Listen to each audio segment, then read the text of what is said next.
നിങ്ങൾക്കൊരു സങ്കടം വരികയാണെങ്കിൽ കമ്മ്യൂണിക്കേഷൻ ലെവലുണ്ടാവും, ഉടനെ ഒരു കമ്മ്യൂണിക്കേഷൻ വരും. സാന്ത്വനത്തിൻ്റെ ദൈവജനത്തിൻ്റെ പ്രത്യേകതയാണ് സാന്ത്വനം. അപ്പോൾ സാന്ത്വനത്തിൻ്റെ ഒരു കമ്മ്യൂണിക്കേഷൻ. അതുകൊണ്ടാണ് നിങ്ങളോട് എപ്പോഴും അരമണിക്കൂർ ബൈബിൾ വായിക്കണമെന്ന് പറയത്തില്ലേ. ഈ സാന്ത്വനം കിട്ടുമ്പോൾ നമുക്കറിയാമല്ലോ, വേർഡ് ഓഫ് ഗോഡിലൂടെ മാത്രമേ ദൈവം കമ്മ്യൂണിക്കേറ്റ് ചെയ്യത്തുള്ളൂ സാധാരണ. അത് നിങ്ങൾക്ക് ആ ദൈവത്തിൻ്റെ സാന്ത്വനം കിട്ടാൻ വേണ്ടിയാണ് നിങ്ങൾ വചനം അരമണിക്കൂർ വെച്ച് എല്ലാ ദിവസവും വായിക്കാൻ പറയണത്. ഇൻ കേസ് എന്തെങ്കിലും കാഷ്വാലിറ്റി ഉണ്ടായി നിങ്ങൾ പെട്ടുപോയാൽ ദൈവത്തിൻ്റെ മനസ്സ് നിങ്ങളോട് പറയണത് വചനത്തിൻ്റെ മീഡിയ ഉപയോഗിച്ചിട്ടായിരിക്കും. അതുകൊണ്ടാണ് നിങ്ങളോട് പറയണത് നിങ്ങൾ അരമണിക്കൂർ വചനം വായിക്കണം. ഇഷ്ടമുള്ള സ്ഥലത്ത് നിന്ന് വായിക്കാം, അല്ല ആദ്യം മുതൽ അവസാനം വരെ വായിക്കണമെന്ന് നിർബന്ധമില്ല. തുറക്കുമ്പോൾ സങ്കീർത്തനമോ സുവിശേഷമോ എന്താണ് നിങ്ങൾക്ക് ദൈവം തരണത് അത് വായിക്കണം. വായിക്കുമ്പോൾ മനസ്സിലാകാതിരിക്കുന്ന ഒരു പ്രശ്നവും ഇല്ല. അത് ഈ കത്തോലിക്കർ മാത്രമേ പറയത്തുള്ളൂ മനസ്സിലാകണില്ലെന്ന്. ബാക്കി എല്ലാവരും പറയും പെട്ടെന്ന് മനസ്സിലാകുന്നുണ്ടെന്ന് പറയും. അത് നിങ്ങൾ അന്വേഷിച്ചാൽ മതി എന്താ കാര്യമെന്ന്. ഇത് വായിക്കാൻ ഭയങ്കര പാടാണ്, മനസ്സിലാകുന്നില്ലെന്ന് കൂടുതൽ എന്നോട് പറഞ്ഞിരിക്കുന്നത് എല്ലാം കത്തോലിക്കരാണ്. പെട്ടെന്ന് മനസ്സിലാകുമെന്ന് പറയുന്നത് ഹൈന്ദവ സഹോദരങ്ങളാണ്. എന്താ കാര്യത്തിനാൽ ഇതിൻ്റെ മനസ്സിലാകേണ്ട ഒരു അഭിഷേക തലമുണ്ട്. അതിന് ഒരു അഭിഷേക തലമുണ്ട്. ദൈവം നമ്മളോട് കമ്മ്യൂണിക്കേറ്റ് ചെയ്യണമാണ്. അതിനുപയോഗിക്കുന്ന ലളിതമായ വാക്കുകളാണ് ബൈബിളിലുള്ളത്. ഞാൻ ഈ ദിവസം അനു വിജയൻ്റെ ഒരു സാക്ഷ്യം കേൾക്കിയിരുന്നു. അപ്പോൾ അനു വിജയനെ സംബന്ധിച്ചിടത്തോളം അവൾ പണയം വെച്ച് വീട്ടിലുണ്ടായിരുന്ന സ്വർണ്ണമാല പണയം വെച്ച് ഉടമ്പടി എടുത്ത ആളാണ്. അപ്പോൾ അതിൻ്റെ അകത്ത് ഇൻവെസ്റ്റ്മെൻറ്റ് അപ്പം തന്നെ അതിൻ്റെ അകത്ത് ചോദ്യം ചെയ്യപ്പെടാത്ത ഇൻവെസ്റ്റ്മെൻറ്റായി. ഇതിൻ്റെ ഇൻവെസ്റ്റ്മെൻറ്റ് ലെവൽ സത്യസന്ധമായാൽ പെട്ടെന്ന് അടയാളങ്ങൾ സ്പീഡപ്പാകും. ദൈവത്തിന് ഒരു സംശയം തോന്നരുത്. ഓരോരുത്തരൊക്കെ ഉടമ്പടി എടുക്കുന്നുണ്ട്, ഇനിയിപ്പോൾ അതിൻ്റെ കുറവൊന്നും വേണ്ട, എന്നാൽ നമുക്ക് ആലപ്പുഴ പോയേക്കാം എന്നൊക്കെ വിചാരിച്ച് അങ്ങനെ ഉടമ്പടി എടുക്കുന്നവരുണ്ട്. അപ്പോൾ അതിൻ്റെ ദൈവത്തിന് അറിയാം അതൊരു ഫേക്ക് കേസാണ്. അവർക്ക് ഇതുകൊണ്ട് വലിയ അത്യാവശ്യമൊന്നുമില്ല, അവർക്ക് അത്ര ഉണ്ട് വലിയ ഇതിനകത്ത് ആശ്രയിക്കണമെന്നുമില്ല. ഇപ്പോൾ എല്ലാവരുമൊക്കെ എടുക്കുന്നുണ്ടല്ലോ, കൂട്ടുകാരും നാട്ടുകാരൊക്കെ എടുക്കുന്നുണ്ട്. ഇനിയിപ്പോൾ അതിൻ്റെ ഒരു കുറവ് നമുക്കുണ്ടാവേണ്ടെന്ന് വിചാരിച്ചുകൊണ്ട് ഒരു സാധാരണ ലെവലിലെടുക്കും.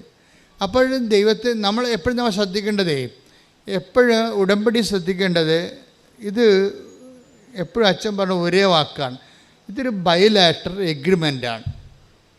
ഉഭയകക്ഷി ആയിട്ടുള്ളൊരു ധാരണാപത്രമാണ്. എന്ന് വെച്ച് കഴിഞ്ഞാൽ നമ്മളൊരു കക്ഷിയാണ് അവിടെ. പ്രാർത്ഥനയും നമ്മളൊരു കക്ഷിയല്ല, ആർക്കും വേണ്ടി പ്രാർത്ഥിക്കാം. അതിനകത്ത് കമ്മിറ്റ്മെൻറ്റ്സ് ഒന്നുമില്ല, നിബന്ധനകളൊന്നുമില്ല. ഉടമ്പടി വരുമ്പോൾ നമ്മളൊരു ഈക്വൽ പാർട്ട്ണറായിട്ട് വരും, ഒരു തുല്യ പങ്കാളിയായിട്ടാണ് വരണത്. ഈ തുല്യ പങ്കാളി വരുമ്പോൾ ഉണ്ടാകുന്നൊരു പ്രശ്നം, ഉടമ്പടി വാഗ്ദാനങ്ങളുടെ അവകാശികളായിട്ട് വരും.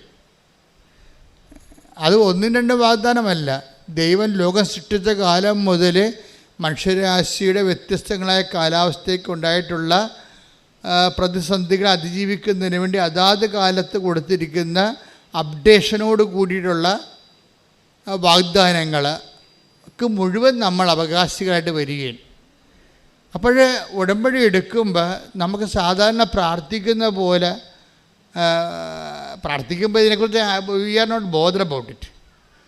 അറിയത്തില്ല നമുക്ക് ഇതിൻ്റെ അകത്ത് എന്ത് പ്രാർത്ഥിക്കുമ്പോൾ ഒരു വിഷയം വന്ന് നമ്മൾ പ്രാർത്ഥിച്ചു, അത്രേ ഉള്ളൂ. അത് കിട്ടിയാൽ കിട്ടും, അല്ലെങ്കിൽ പോകാം. പക്ഷേ ഉടമ്പടി അത് പോകത്തില്ല, പോകേണ്ട കാര്യമില്ല.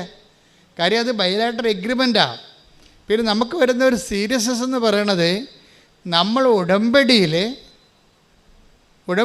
നമ്മൾ ആ നിബന്ധനകളെ കൃത്യമായിട്ട് പാലിച്ചെന്ന് നമ്മൾ ഉറപ്പ് വരുത്തണം.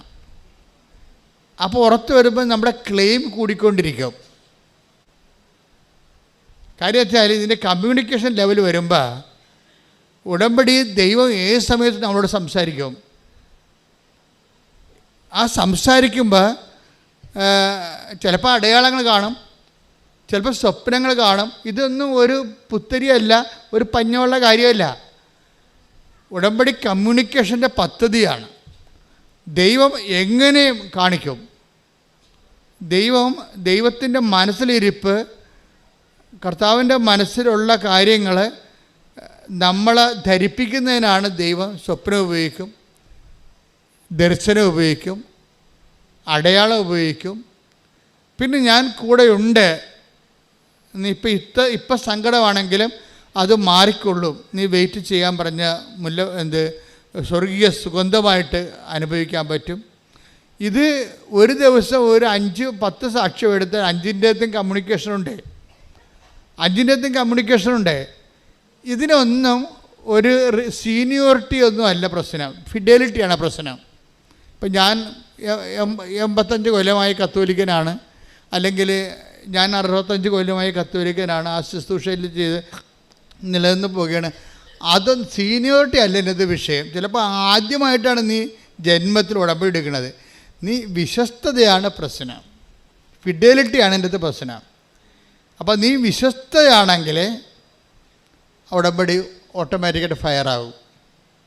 അപ്പോൾ ഒന്ന് പ്രാർത്ഥിച്ചേ, കർത്താവ് ദൈവമേ, അങ്ങയോട് ചെയ്ത ഉടമ്പടിയിലെ വിശ്വസ്തരായിരിക്കാൻ എന്നെ പ്രത്യേകം അഭിഷേകം ചെയ്യണമേ. അവിശ്വസ്തതയുടെ ഒരു ലാഞ്ചന പോലും നമ്മുടെ ഉടമ്പടി ബന്ധത്തിൽ ഉണ്ടാവാതിരിക്കാൻ എന്നെ പ്രത്യേകം സംരക്ഷിക്കണമേ. അങ്ങയുടെ നാമത്തെ ഓർത്ത് സംരക്ഷിക്കണമേ. സ്തുതിക്കട്ടെ. ഹല്ലേലൂയ. ആരാധന. ഉടമ്പടി നിബന്ധനകള് വിശ്വസ്താപൂർവം പാലിക്കുവാനുള്ള ഈ അഭിഷേകം ഈ ആരാധനയിലൂടെ വ്യക്തിപരമായി ഞങ്ങൾക്ക്